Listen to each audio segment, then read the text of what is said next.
Love பண்ணிட்டு திடீர்னு வேணான்னு சொல்கிறாங்களேன்னு சொல்லிட்டு 1 மாசமா அலைஞ்சு அழுது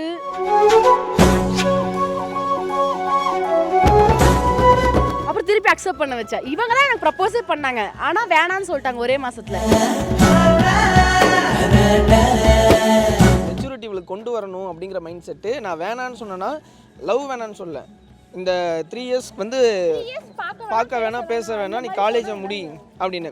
ஏன்னா எனக்கு இவ்வளோ ஒரு சைலண்ட்டான ஒரு பொண்ணாக இருந்துச்சு. நான் இப்போ கொஞ்சம் வைலண்ட்டாக இருக்கும்போது இவள் சைலண்ட்டு நம்ம கொஞ்சம் செட் ஆகும் அப்படின்னு நினச்சேன். அதுக்கப்புறம் பார்த்தா இந்த குழந்தைங்களோட சுற்றுற பொண்ணாகவே இருக்குது.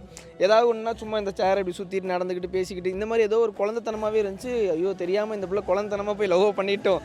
சரி ஒரு 4 வருஷம் ஒரு 3 வருஷம் காலேஜை முடிக்கட்டும், அதுக்குள்ளே அவளும் கொஞ்சம் மெச்சூர் ஆவான்னு சொல்லிட்டு அதனால் இந்த 3 வருஷம் கேப்பை தான் கேட்டேன்.